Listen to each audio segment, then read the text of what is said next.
Class 10th UP board 2025 और 26 के लिए जो हिंदी का महत्वपूर्ण सिलेबस है, आप लोग को ये लगता है कि हम साल भर में पढ़े नहीं है, 9th में तो 10th में क्या पढ़ेंगे, तो उनके लिए आपके लिए सिलेबस आया हुआ है, क्योंकि आप यही सिलेबस तैयार कर लीजिएगा। यूपी बोर्ड में आपको भटकने की आवश्यकता नहीं है।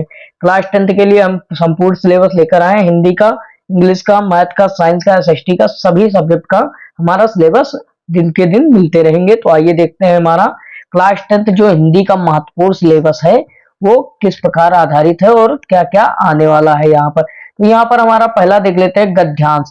गद्यांश हमारा है जो 10 नंबर का हमेशा सेट में पूछा जाता है।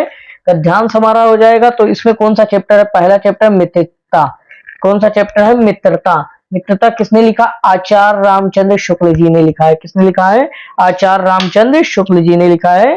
तो मित्रता नामक चैप्टर आचार्य रामचंद्र शुक्ल जी ने लिखा है। पहला चैप्टर हो गया हमारा। दूसरा चैप्टर है ममता। ममता को किसने लिखा है? जयशंकर प्रसाद जी ने। किसने लिखा है? जयशंकर प्रसाद जी ने। ये हमारा दूसरा चैप्टर है, तो इसको आप लोग सभी लोग सिलेबस को नोट कर लीजिए कि आपको पढ़ने में आसानी रहे।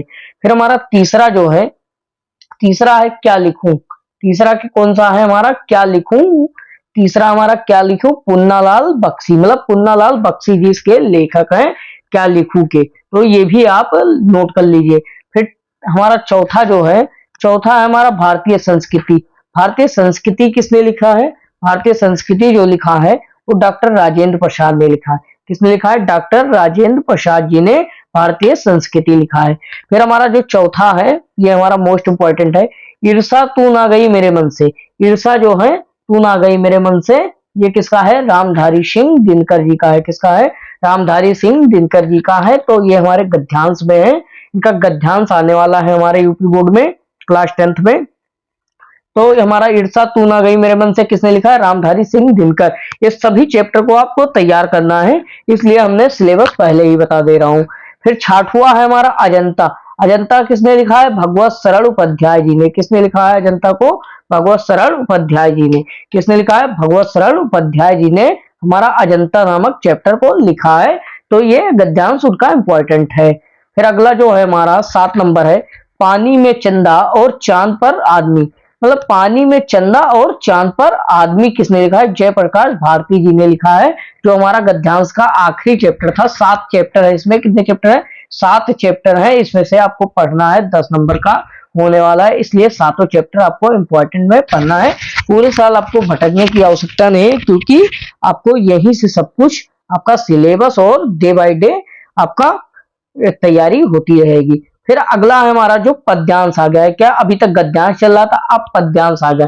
पद्यांश में जो जो हमारे चैप्टर है वो सभी बताएंगे और उनके लेखक का नाम बताएंगे, इसलिए आप लोग लिख लीजिए। ये हमारा इंपॉर्टेंट जो है वो सभी को आप बारी बारी करके पूरा सिलेबस नोट कर लीजिए, जिससे आपको पढ़ने में पूरे साल में कोई प्रॉब्लम ना हो। तो पहला चैप्टर जो है हमारा पद है। क्या है? पद। पद किसने लिखा है? पद हमारा किसने लिखा है? सूरदास जी ने। किसने लिखा है? सूरदास जी ने पद लिखा है। क्या लिखा है? सूरदास जी ने पद चैप्टर लिखा है। फिर अगला जो है हमारा, अगला है हमारा धनुष भंग। अगला क्या है? धनुष भंग जो है वो किसने लिखा है? धनुष भंग हमारा तुलसीदास जी ने लिखा है। धनुष भंग किसने लिखा है? तुलसीदास होना चाहिए, यहाँ पर गलत प्रिंट हो गया है, तुलसीदास जी ने लिखा है। फिर हमारा तीसरा जो चैप्टर है सब्बे। सब्बे कौन लिखा है? रश खान जी ने। किसने लिखा है? रस खान जी ने लिखा है सब्बे नामक चैप्टर। तो रश खान का ये तीसरा चैप्टर है। तीसरा आप तैयार कर लिए, तब मतलब लिख लीजिए, अभी अभी बाद में हम पढ़ाने वाले हैं। फिर हमारा चौथा जो है चीटी। चीटी सुमित्रा नंदन पंत जी ने लिखा है। चौथा जो चैप्टर है वो चीटी है। चीटी को किसने लिखा है? सुमित्रा नंदन पंत। इसमें हमारा पद्यांश में हमारा 12 चैप्टर है और उसमें 7 चैप्टर है। गद्यांश में हमारा 7 चैप्टर है और पद्यांश में 12 चैप्टर है। 12 चैप्टर के हम बारे में हम पूरा उल्लेख कर रहे हैं कि आप लोग का कोई भी सिलेबस आपका छूटे ना। आपको पेपर की पूरी तैयारी कराएंगे और क्या क्या आने वाला है पेपर में वो सभी बताने वाले हैं इस वीडियो में। आप लोग अंत तक बने रहिए। हिमालय से, पांचवा जो चैप्टर है हिमालय से है, तो महादेवी वर्मा जी का है। किसका है? महादेवी वर्मा जी का है, हिमालय से। फिर अगला जो चैप्टर है, अगला है हमारा स्वदेश प्रेम। स्वदेश प्रेम हमारा राम नरेश त्रिपाठी का है। हमारा किसका है? राम नरेश त्रिपाठी का है। राम नरेश त्रिपाठी जी ने स्वदेश प्रेम को लिखा है।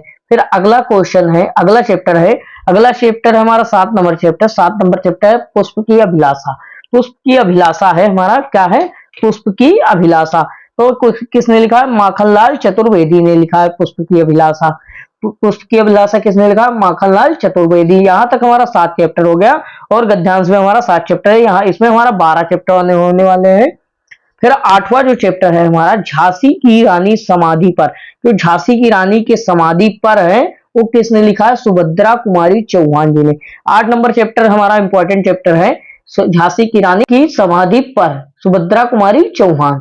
झांसी की रानी के समाधि पर किसने लिखा है, सुभद्रा कुमारी चौहान जी ने लिखा है। और हमारा ये 8वां चैप्टर है। फिर 9वां चैप्टर में आइए देखते हैं। 9वां चैप्टर हमारा मोस्ट इंपॉर्टेंट क्वेश्चन, भारत माता का मंदिर या, भारत माता का मंदिर है या, तो ये किसने लिखा है। तो भारत माता का मंदिर जो चैप्टर है वो मैथिली शरण गुप्त जी ने लिखा है। इसमें लिखने का पूरा वो बता रहे हैं और सभी पद्यांश का चैप्टर बता रहे हैं। इस सभी सिलेबस को आप बाकायदा एकदम भरपूर रूप से पूरे साल में पढ़ना है, इसलिए हमने सिलेबस करा दे रहे हैं। आप अगर एक भी टॉपिक छोड़ते हैं तो इसमें आपका ही घाटा होगा। फिर अगला जो है हमारा 10 नंबर है, 10 नंबर है नदी। नदी जो चैप्टर है उसके लेखक कौन है, नदी जो चैप्टर है उसके लेखक है केदारनाथ सिंह। कौन है, केदारनाथ सिंह हमारे नदी के चैप्टर के लेखक हैं। फिर अगला जो देखते हैं 11 नंबर, 11 नंबर देखते हैं। 11 नंबर चैप्टर है जो युवा जंगल। युवा जंगल मतलब छोटा जंगल। युवा जंगल क्या होता है, तो युवा जंगल के चैप्टर का किसने लिखा, अशोक वाजपेयी ने लिखा है। किसने लिखा, अशोक वाजपेयी। 11 नंबर चैप्टर है तो किसने लिखा, अशोक वाजपेयी जी ने लिखा है। ये 11वां चैप्टर है हमारा। फिर अगला जो 12वां चैप्टर है इंपॉर्टेंट हमारा, 12वां चैप्टर है हल्दी घाटी। हल्दी घाटी किसने लिखा है, राम नरेश पांडे ने। किसने लिखा है, राम नरेश पांडे ने हमारा हल्दी घाटी को लिखा है। फिर अगला जो होने वाला है हमारा महत्वपूर्ण, अभी तक गद्यांश और पद्यांश चल रहा था हिंदी का, अब संस्कृत का गद्यांश और पद्यांश चलेगा। संस्कृत के गद्यांश और पद्यांश का सिलेबस आप लोग लिख लीजिए। एक तरफ हम गद्यांश बता रहे हैं, दूसरे तरफ हम पद्यांश बताएंगे। तो इसी प्रकार आप संस्कृत का गद्यांश और पद्यांश तैयार करना है आपको सभी को। तो आइए देखते हैं हमारा गद्यांश में क्या होने वाला है। गद्यांश में हमारे 5-6 चैप्टर हैं, उसी में से आपको अनुवाद और इसके क्वेश्चन आंसर आने वाले हैं। इसमें कुछ क्वेश्चन आंसर आते हैं, इसलिए हम ये आपको बताने वाले हैं। तो यहाँ पर है हमारा वाराणसी। क्या है, पहला चैप्टर जो है हमारा वाराणसी है गद्यांश में। वाराणसी के बारे में आपको, बनारस के बारे में पूरा संपूर्ण लिखना है कि संस्कृत किस भाषा का महत्व है। इसके वाराणसी नामक चैप्टर को आपको भरपूर रूप से पढ़ना है, अच्छे से पढ़ना है। फिर अगला चैप्टर है हमारा जो संस्कृत का है, वीर वीरते पूछते, मतलब वीर वीरेण पूछते हैं जो चैप्टर है। तो ये हमारा मोस्ट इंपॉर्टेंट चैप्टर है। इसमें से क्वेश्चन आंसर फिर 2-2 नंबर के आते रहते हैं, इसलिए इस चैप्टर को आपको ड्रॉप नहीं करना है। इस चैप्टर का आपके सिलेबस में है, इसलिए अच्छे से तैयार पढ़ना है कि इसका क्वेश्चन आंसर आपको हो जाए और इसका आपको अर्थ भी अच्छे से पता होना चाहिए। फिर हमारा तीसरा चैप्टर है प्रबुद्धो ग्रामीण। प्रबुद्धो ग्रामीण जो है वो ग्रामीण के बारे में बताया गया है, तो इसके बारे में आप लोग को सही से पढ़ लेना है, मतलब इस चैप्टर को ही पढ़ना है। आप अपने कॉपी में नोट कर लीजिए, आपको एक भी टॉपिक छोड़ना नहीं है, वरना हिंदी का सिलेबस छूट जाएगा और आपका 100 में 100 पाने की क्षमता कम हो जाएगी। तो अगला चैप्टर है जो हमारा इसी में देशभक्त चंद्रशेखर आजाद। चंद्रशेखर आजाद के बारे में दिया गया है, जो देशभक्त थे चंद्रशेखर आजाद के बारे में। ये भी आपका चौथा चैप्टर है। और 5वां चैप्टर जो है भारतीय संस्कृति। भारतीय संस्कृति के बारे में आपको गद्यांश में दिया गया है। इसी प्रकार आपको पद्यांश में भी आपको दिया गया है सभी चैप्टर। इसमें आपको 5 चैप्टर तैयार करने हैं, वाराणसी, वीर वीरते पूछते हैं और प्रभुत्व ग्रामीण और देशभक्त चंद्रशेखर आजाद, भारतीय संस्कृति। ये सभी चैप्टर को आपको अच्छे से तैयार कर लेना है। 5 इधर के हो गए और 4 इधर के। 4 इधर के हम बताने वाले हैं। आइए देखते हैं इधर के क्या होने वाले हैं। तो यहाँ पर हमारा पहला चैप्टर जो है, यहाँ पर हमारा पहला चैप्टर अनियोक्ति विलास। अनियोक्ति विलास जो होता है वो क्या होता है, इसके बारे में आपको पहला चैप्टर है, ये इसमें 4 चैप्टर होने वाले हैं। पहला चैप्टर है अनियोक्ति विलास क्या है। अनियोक्ति विलास के बारे में आपको पढ़ना है और इसका आंसर आएगा आपके पेपर में लिखने के लिए। इसमें पद्यांश में आपका भारतीय संस्कृति भी है, तो इस पद्यांश में दूसरा चैप्टर जो है पद्यांश वाले में वो भारतीय संस्कृति है। और वीर वीरते पूछते मतलब शॉर्ट स्टोरी भी है और वाराणसी भी है, मतलब पद्यांश जो चीज गद्यांश में है वही चीज पद्यांश में है, लेकिन एक दो चैप्टर इधर उधर हुए हैं। तो इस सभी को आपको स्क्रीनशॉट कर लेना है, या आपको किसी कॉपी में सभी सिलेबस को लिख लेना है जो जो हम बताने वाले हैं। तो आइए अब देखते हैं कि हमारा पेपर में क्या क्या आने वाले हैं, और जीवन परिचय को मैं बाद में बताऊंगा कि कौन कौन से जीवन परिचय आए और कट गए हैं। तो आइए देखते हैं हमारा जो आपको मेन है, जो टॉपिक आपको एकदम क्लियरली पढ़ना है। तो यहां से आता है हमारा पहला टॉपिक। पहला टॉपिक क्या है हमारा? श्लोक। श्लोक जो होता है वो आपको 4 लाइन या 2 लाइन का श्लोक आपको तैयार करना है। कितने लाइन का? 4 या 2 लाइन को आपको श्लोक तैयार करना है। कितने लाइन का? 4 या 2 लाइन का। फिर हमारा आ जाता है 4 लाइन का श्लोक हो गया। फिर हमारा आ जाता है खंड काव्य। खंड काव्य क्या होता है? खंड काव्य आपके जिला के अनुसार बटा रहता है, जैसे मुक्ति बुद्ध हो गया, ज्योति जवाहर हो गया, और ऐसे ऐसे कई हो गए, त्यागपथी हो गया। इसी प्रकार आपको तैयार कर लेना है। इसका ज्योति जवाहर हो गया, जो आपके जिला के अनुसार खंड काव्य आया हुआ है, उसको आपको तैयार करना है, खंड काव्य। फिर संस्कृत के कुछ प्रश्न। संस्कृत के कुछ प्रश्न जो हमने बताया रखा था अभी आपको इसी चैप्टर से आने वाले हैं, वो आपको संस्कृत के कुछ प्रश्न पढ़ने हैं। इसलिए हमने सिलेबस में सभी को बता रखा है कि क्या क्या पढ़ना है, क्या क्या नहीं पढ़ना है, क्या क्या छोड़ देना है। संस्कृत के कुछ प्रश्न जो क्वेश्चन आंसर पर आधारित होते हैं, उसको आपको पढ़ना है। विद्या क्वेश्चन बैंक आपको अक्टूबर में मिलने लगेंगे 2-3 महीने बाद, इसलिए आप यहीं से पहले तैयार करिए, उसके बाद विद्या क्वेश्चन से और आसान हो जाएगा। फिर हमारा जो संस्कृत के प्रश्न के बाद हो गया हमारा प्रार्थना पत्र। प्रार्थना पत्र तो आप लोग बचपन से पढ़ते आ रहे हैं, इसलिए प्रार्थना पत्र को आपको 5 से 7 नंबर में रहेंगे, तो 7 नंबर का हमारा प्रार्थना पत्र है, इसलिए आपको इसको ड्रॉप नहीं करना है, इसको आपको साथ में पढ़कर चलना है। फिर हमारा जो 5 नंबर का आता है जीवन परिचय। जीवन परिचय हम आखिरी में बताएंगे कि कौन कौन सा जीवन परिचय इंपॉर्टेंट है और कौन कौन सा आने वाला है आपके यूपी बोर्ड क्लास 10th और 12th के लिए, दोनों के लिए बताएंगे। 12th का सिलेबस आने वाला है, जो भी आपके संपर्क में 12th है वो उनको आपको सिलेबस बता देना है कि सिलेबस से उनका छूटे ना कोई क्वेश्चन। फिर हमारा गद्यांश और पद्यांश, जैसा कि हमने बता रखा है, गद्यांश और पद्यांश संस्कृत का गद्यांश पद्यांश है और हिंदी का भी गद्यांश पद्यांश है आपका। तो इसी प्रकार गद्यांश पद्यांश के सभी चैप्टर हमने बता दिए हैं। फिर हमारा जो एमसीक्यू इंपॉर्टेंट क्वेश्चन है, जो 20 नंबर का आएगा टिक द करेक्ट वाला, उसको हम यहाँ से आपको डे बाई डे तैयार करवाते रहेंगे। ऑब्जेक्टिव क्वेश्चन के अनुसार हम पूरा यूपी बोर्ड का मॉडल पेपर से क्वेश्चन हम आपको एमसीक्यू 20 में 20 तैयार करवा देंगे, इससे आपका कोई भी एमसीक्यू नहीं फंसेगा। संस्कृत के गद्यांश पद्यांश तैयार करा देंगे, उसके पहचान तैयार करा देंगे, जीवन परिचय तैयार करा देंगे, प्रार्थना पत्र और संस्कृत के प्रश्न और खंड काव्य और श्लोक सभी को हम तैयार करा देंगे, क्योंकि अब की बार हमें 100 में 100 टारगेट लेकर चलना है, जो बच्चे हमारे चैनल से पढ़ते रहते हैं। फिर आ गया है हमारा जीवन परिचय। जीवन परिचय में कौन कौन सा इंपॉर्टेंट है, गद्य और पद्य में दोनों हम बताने वाले हैं, क्योंकि जीवन परिचय आप लोग साल साल भर रटते हैं, उसको रट्टा मारने की आवश्यकता नहीं है। जो हम बता रहे हैं वही सब जीवन परिचय है, आपको अलग से कोई नहीं पढ़ना है, क्योंकि पूरे यूपी बोर्ड में आपको 2026 में 25 और 26 के सीजन में आपको यही पूरा आपको आने वाला है, और यही बुक में भी है और विद्या क्वेश्चन बैंक में भी यही है।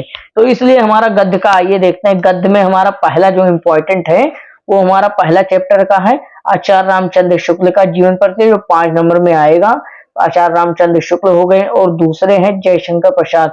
जयशंकर प्रसाद हर सेट में आते हैं, हर मॉडल पेपर में आते हैं, इसलिए जयशंकर प्रसाद हमारे लिए बहुत इंपॉर्टेंट होने वाले हैं। इसलिए आप सभी को जीवन परिचय को तैयार करना है। लास्ट पेपर के दिन हम आप सभी को बताते हैं जो मॉडल पेपर, उसी में से आपका क्वेश्चन आता रहता है। इस बार वाले पेपर में आपको 100 में 100 मिला होगा, जो हमारे बच्चे पढ़े हैं क्लास से, हमारे चैनल से। तो आइए देखते हैं। फिर तीसरा हमारा जयप्रकाश भारती जी का जीवन परिचय है। जयप्रकाश भारती जी का जीवन परिचय है। और चौथा क्या है, पन्नालाल बख्शी, मतलब पन्नालाल बख्शी का है। पन्नालाल बख्शी का हमारा 4 नंबर पर है, 4 नंबर पर पन्नालाल बख्शी है, और 5 नंबर का रामधारी सिंह दिनकर है। आपको अधिक पढ़ने की आवश्यकता नहीं है, क्योंकि और जो अधिक थे वो कट गए हैं इस बार चैप्टर से, इसलिए आपको ज्यादा पढ़ने की आवश्यकता नहीं है। जो हम बता रहे हैं वही सब आपका इंपॉर्टेंट है। फिर अगला आ जाते हैं हमारा काव्य में। काव्य में हमारा कौन कौन सा इंपॉर्टेंट है वो सभी बताने वाले हैं जीवन परिचय। तो हमारा पहला है सूरदास। काव्य में जो है पहले हैं सूरदास जी। सूरदास जी का जीवन परिचय अधिक इंपॉर्टेंट है, इसलिए इसको आप पढ़ते रखिएगा। सभी जीवन परिचय को आप नोट कर लीजिए, लेकिन हम जो इम्पोर्टेंट बता रहे हैं वही वही पढ़िएगा आपको, क्योंकि पूरे साल की तैयारी अभी से हमने सिलेबस बता रखा है। पहला है सूरदास, दूसरा है हमारा तुलसीदास। तुलसीदास भी इंपॉर्टेंट है क्योंकि तुलसीदास हर बार मॉडल पेपर के हर सेट में आते रहते हैं, यूपी बोर्ड के 75 जिलों में आते रहते हैं, इसलिए ये इंपॉर्टेंट होने वाले हैं। फिर हमारा तीसरा है सुमित्रानंदन पंत। सुमित्रानंदन पंत भी इंपॉर्टेंट है क्लास 12th के लिए, लेकिन 10th के लिए कम है, इसलिए सुमित्रानंदन पंत को ज्यादा पढ़ाई मत करना, क्योंकि सुमित्रानंदन पंत क्लास 12th के लिए अधिक इंपॉर्टेंट है। फिर हमारे जो चौथे हैं महादेवी वर्मा जी। महादेवी वर्मा क्लास 10th और 12th के लिए दोनों के लिए इंपॉर्टेंट है, इसलिए 10th और 12th में दोनों में आपको इंपॉर्टेंट होने वाला है, इसलिए इसको अच्छे से आप पढ़िएगा। फिर हमारा पांचवा है सुभद्रा कुमारी चौहान। पांचवा जो हमारा सुभद्रा कुमारी चौहान जी का है। सुभद्रा कुमारी चौहान अक्सर तो हमें लोग को कम दिखती हैं, लेकिन कभी कभी आ जाती हैं, इसलिए थोड़ा बहुत इनका भी पढ़ना है सुभद्रा कुमारी चौहान का, कि छूटे ना पेपर में आपको कोई भी, इसलिए हम सभी को सिलेबस आप तैयार कर लीजिएगा सभी लोग। फिर हमारा छठवां जो है मैथिली शरण गुप्त जी का जीवन परिचय दिया गया है, 6वें नंबर पर है मैथिली शरण गुप्त। इसमें 8 जो है और उसमें 5 है, इसमें कितना है 8 जीवन परिचय है और गद्य में हमारा 5 है। तो हमारा 7वां जो है 7वें नंबर पर है बिहारी लाल जी। कौन है? बिहारी लाल जी का कम इंपॉर्टेंट होता है और केदारनाथ सिंह का भी कम इंपॉर्टेंट होता है, इसलिए इन लोग को कम पढ़िएगा, लेकिन जो पहले बताए हैं हमने उसको पढ़िएगा। और ये हमारा जीवन परिचय का हो गया। इसी प्रकार हम सभी सिलेबस का मॉडल पेपर लेकर आ रहे हैं, आप लोग सभी सिलेबस तैयार कर लीजिएगा, लिख लीजिएगा, नोट कर लीजिएगा, उसी से आप सिलेबस के अनुसार आप पूरा साल तैयारी करिएगा। अगले वीडियो में मिलते हैं हम।